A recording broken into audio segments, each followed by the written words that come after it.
En este caso, novedades nuevamente desde el Crédito Agrícola de Habilitación porque están impulsando la educación financiera tanto para jóvenes como para adultos de nuestro país. Y para hablar de este tema y de todo lo que conlleva esto, tengo el gusto de recibir aquí a Wilder Joel Bogado. Él es jefe del Centro de Atención al Cliente. Wilder, un gusto realmente recibirte. Muchísimas gracias por venir. Gracias a ustedes por el espacio que nos dan de poder compartir con la gente lo que venimos haciendo en el Crédito Agrícola de Habilitación. Bueno, Wilder, hablemos un poquito de esto que tiene que ver con la educación financiera. Cuando hablamos de tener educación financiera, Wilder, ¿a qué nos referimos específicamente? Hay una premisa económica que dice que los recursos siempre son escasos y las necesidades siempre son insatisfechas. Entonces, hablar de educación financiera es hablar de aquella persona que adquirió la habilidad de poder gestionar esos recursos que siempre son escasos y de poder utilizarlos de acuerdo a sus metas y sus proyectos. Bueno, hablamos de algo muy importante, Wilder, porque de repente dentro de lo que hace a la parte financiera, a la parte económica, llegar con los montos, llegar con los costos es importante y más para los productores. La consulta es, ¿esto va específicamente para productores que forman parte del Crédito Agrícola de Habilitación? Nuestro programa de educación financiera está enfocada a todas las personas, no solamente para productores, exactamente, para jóvenes, adultos. De hecho, venimos haciendo jornadas de educación financiera en colegios porque vemos la necesidad de que la educación financiera sea realizada desde jóvenes, no ya cuando están en problemas económicos, sino que desde jóvenes ya adquieran ciertos conocimientos que puedan utilizarlos en el futuro. Bueno, y si yo quiero adentrarme a esto, yo productora, quiero tener también una educación financiera, ¿cuáles son esas primeras herramientas, esos primeros pasos como para poder arrancar con esto y poder concluir también satisfactoriamente con el resultado? Exactamente. El primer paso para comenzar a tener una disciplina financiera, porque esto es una disciplina, es la planificación. Tener bien planificado en qué yo voy a utilizar mis recursos, saber cuántos recursos yo dispongo para poder utilizar y planificar adecuadamente. De esa manera, esos recursos voy a poder, como se dice, llegar a fin de mes muchas veces en la economía familiar o con el proyecto productivo que una persona tenga. Muchas veces hablamos de presupuestos, ¿verdad? Yo tengo un presupuesto X para hacer tal proyecto. Pero ¿qué tenemos que tener en cuenta a la hora de trabajar en base a ese presupuesto también, Wilder? De hecho, el presupuesto, así como la planificación, es una de las herramientas principales y primordiales para tener educación financiera. Cuando hablamos de presupuesto, es necesario que la persona conozca bien dos puntos tan importantes, que es qué ingreso uno posee y cuántos gastos la persona también tiene, cuántas salidas de dinero. Y esto se aplica no solamente al sector productivo, sino en la economía familiar misma. Saber en la casa cuánto dinero entra mensual o semanalmente y saber cuánto dinero sale también.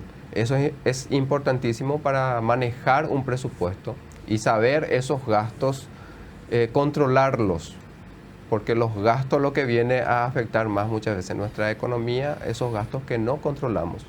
Para eso cuando hablamos en las charlas de educación financiera, cuando hablamos de presupuesto, diferenciamos bien los tipos de gastos que cada persona puede tener. Esos gastos se dividen en gastos necesarios, que son gastos para alimentación, en gastos obligatorios, que son gastos para pago de cuotas o de servicios básicos, en gastos imprevistos, que muchas veces no tenemos en cuenta, y también los gastos por gusto, que viene a ser lo más peligroso para la economía. ¿Estos gastos por gusto, Wilder, son los gastos hormiga? Así mismo, son los gastos conocidos como gastos hormiga. Pero son difíciles de controlar. Son bastante complicados de controlar porque son gastos muchas veces imprevistos, no está planificado. Una persona va al supermercado, ya está ahí en la caja para pagar y la criatura le dice, papá, cómprame esto, papá, cómprame aquello. Son gastos que parecen imperceptibles, parecen pequeños, 2.000 guaraníes, 5.000 guaraníes, pero si uno va controlando en el mes, ya es un gasto importante. Y muchas veces las personas no controlan ese gasto. Y también otro punto importante es que cuando una persona gasta en algo que le gusta, no lleva el control de su presupuesto. Podemos ver una persona que le gusta apostar, por ejemplo, y en un fin de semana tranquilamente se puede gastar el salario de un mes. Entonces una persona pierde noción de lo que está gastando cuando gasta en algo que le gusta. O está el famoso también para eso trabajo, Wilder. Así mismo. Me voy a dar el gusto porque para eso trabajo. Así mismo. De hecho, cuando yo doy las charlas de educación financiera, le digo a las personas, no está mal gastar en lo que nos gusta. Claro que está bien, para eso trabajamos, para eso nos esforzamos. Lo malo está en que yo estoy gastando en algo que me gusta y estoy dejando de lado otras obligaciones más importantes. Por ejemplo, dejar de estar moroso con mis cuotas o no satisfacer las necesidades de mi familia, pero yo me estoy dando el gusto. Ahí sí está lo malo. Dentro de esto que hablamos como educación financiera, y creo que es un tema para todos realmente, para toda la audiencia que está viendo, no solamente productores, hay un tema muy importante que es el ahorro. ¿A qué le llamamos ahorro también, Wilder? ¿Y cómo se puede ahorrar? Porque muchas veces tenemos como, bueno, esto es para pagar cuentas, esto es para, bueno, me sobra esto. ¿Eso ya tendría que formar parte del ahorro? ¿O a qué realmente le podemos llamar ahorro? Y también cómo determinar qué porcentaje también del dinero que tenemos disponible podemos guardar. Cuando hablamos de ahorro, las personas normalmente se crean una barrera mental inmediatamente. Cuando yo toco este punto en las charlas de educación financiera, lo primero que las personas me dicen, ingeniero, es imposible lo que vos estás diciendo. Pero más que nada es una barrera mental que nosotros mismos nos creamos. Y hay que tener en cuenta que todas las personas pueden ahorrar.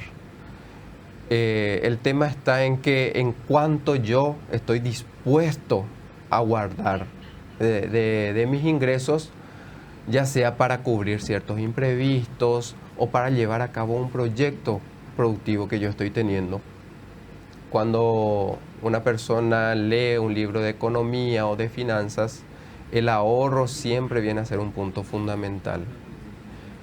Para saber cuánto una persona debe de ahorrar en su casa, tiene que tener en cuenta, hay una regla del 10%. Dice que todas las personas deberían mínimamente ahorrar al menos el 10% de sus ingresos y manejarse con los 90% que le queda en la casa. Pero para eso es importante que cuando yo percibo mi ingreso, ya aparte esos 10% y no cuente esos 10% como un ingreso. Es decir, si gano 2 millones de guaraníes, por decirlo así, bueno, tener mentalizado que yo gano 1.800.000 y 200.000 guaraníes va para ahorro. Pero muchas veces las personas, como digo, lo primero que dicen es, yo no puedo ahorrar porque no me sobra para ahorrar. Pero los libros de economía nos dicen, yo debo gastar lo que me queda después de haber ahorrado y no ahorrar después de haber gastado, que es lo que normalmente queremos hacer. Yo creo, Wilder, también que la gente que nos está escuchando del otro lado de repente dice, ¿y cómo voy a hacer yo para ahorrar con un salario mínimo? Apenas me alcanza, ¿verdad? Nos han de querer dar con un palo ahora mismo, porque estamos diciéndole ahorren, pero ¿cómo van a ahorrar? Porque sabemos que también tenemos precios excesivamente elevados, ¿verdad? Y se complica muchas veces sacar ese 10% que mencionas. ¿Se puede realmente, Wilder, por más que tengamos un sueldo mínimo? Se puede. Lo que yo conté es una fórmula de lo que hablan los libros de economía, que es por lo menos un 10%. Pero yo le digo siempre a las personas, no hace falta centrarse que solamente eso es ahorro. Hay que ahorrar lo que se pueda. Y siempre saco a relucir que cada moneda cuenta. Una economía fuerte se forma con cada centavo que podamos ahorrar. Y siempre les cuento una experiencia. Cuando me iba yo en el súper, normalmente decimos, dame caramelo, ¿verdad? O dame unos chupetines, unos chicles. Entonces yo agarré la costumbre de comenzar a pedir las moneditas. Comencé a juntar esas monedas hasta que un día viene un hermano mío a visitarme en casa y me dice, mira cuántas monedas tenés acá. Yo pensaba que eran poquísimas monedas, comenzó él a contar y ya tenía casi 100.000 guaraníes en moneditas en un pequeño tarrito que yo estaba guardando. Eso es ahorro. ¿para qué me va a servir a mí 100.000 guaraníes? En pleno invierno se me quema la ducha, tranquilamente esas moneditas yo podía comprarme una ducha. Es un gasto imprevisto. Se quema el foco, entonces yo puedo sacar esas moneditas. No hace falta cerrarse solamente que ahorrar el 10% es ahorro, sino cada moneda que yo pueda juntar, 2.000 guaraníes, 5.000 guaraníes en la semana, se puede. Y la gente que dice muchas veces es imposible ahorrar, si comienzan a llevar un presupuesto, a registrar todo lo que gastan, van a ver que sí hay forma de dejar de lado pequeños gustos con tal de guardar un poquitito de dinero. Muchas veces también entra un dinero extra, no deberíamos de contar con ese dinero entonces. Eso ya podría ser un ahorro. Podría ser un ahorro, podría ser perfectamente un ahorro. Lo que pasa justamente al punto a que vas es que una persona gana un salario mínimo, después el jefe le dice, mira, me gustó tu trabajo y te vamos a dar un pequeño aumento. Y terminamos gastando así como ganamos, ¿verdad? Pero una buena disciplina sería lo que vos comentás, podemos mentalizarnos en que ese dinero yo voy a guardar. Y lo que fomenta o ayuda bastante a poder ahorrar es tener en mente a lo que iba el primer punto cuando me preguntaste, la planificación. Saber para qué estoy ahorrando, tener un propósito. Muchas veces tener un propósito nos ayuda bastante a impulsarnos, a fortalecernos, a querer guardar nuestro dinero. Ya sea tener previsto un viaje, un proyecto productivo y enfocarme en eso. Dentro también de lo que hace la educación financiera, Wilder, hay también por algunos considerados un demonio que son las tarjetas de crédito o los créditos, ¿verdad? La tentación de repente mal usada que también viene a perjudicar bastante lo que hace a la economía de las personas.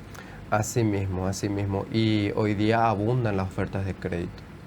Cualquier persona, a cualquier hora del día le llega al instante un mensaje, estás necesitando un crédito, ¿verdad? Responde a este número. Y las tarjetas de crédito también, aunque hoy día está un poco más regulada, hubo un tiempo en el cual las tarjetas de crédito prácticamente tiraban en un pozo a las personas, ¿verdad? Con tanta facilidad y los intereses altísimos. Hoy día está un poco más regulado. Pero las personas deberían, antes de sacar un crédito, saber para qué yo necesito sacar un crédito. Porque un crédito no hay que sacar solamente por mero consumismo, que es algo que nos afecta bastante también hoy día. La mayoría de los créditos son porque veo algo que es un poco mejor de lo que estoy teniendo, aunque lo que tengo todavía me es funcional, no, pero yo quiero eso que es más moderno, porque vi que el otro tiene. Esas cosas son lo que muchas veces nos llevan a tambalear nuestra economía.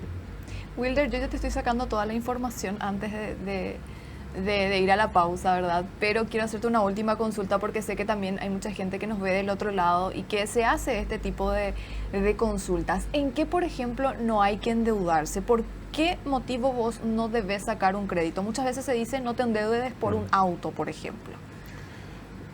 Se recomienda que un crédito, y siempre le digo a las personas, un crédito es una herramienta de trabajo. Un crédito hay que considerar como una herramienta de trabajo. No hay que endeudarse, no se recomienda por créditos de consumo. Es decir, por cosas que no me van a generar a mí aumentar mis ingresos. Se recomienda que el crédito, así como una persona compra una herramienta para poder aumentar sus ingresos, llevar adelante su proyecto productivo, que así también el crédito siempre se ha enfocado a eso, a algo que me genere más ingresos. Una persona que anda en moto, digámosle, bueno, calcula, necesito un auto porque me dificulta en días de lluvia, qué sé yo, ¿verdad? Entonces, para salir de paseo, bueno, ahora la cuota del auto cuesta tanto, yo voy a poder pagar eso. Se endeuda por el auto, pero detrás del auto viene un seguro, detrás del auto viene el mantenimiento que está más caro, mayor consumo de combustible, y ahí esa persona comienza a darse cuenta que aviación no era tan fácil. Entonces eso es un crédito de consumo muchas veces que no analizamos bien, tomamos a la ligera y luego ya vemos que nuestra economía comienza a a tambalearse, porque es algo tan sensible el tema de la economía. Y como vos decís, en nuestro país, la mayoría de las personas, muchos ni siquiera ganan el sueldo mínimo, pero queremos llevar un nivel de vida muchas veces que no podemos sustentar.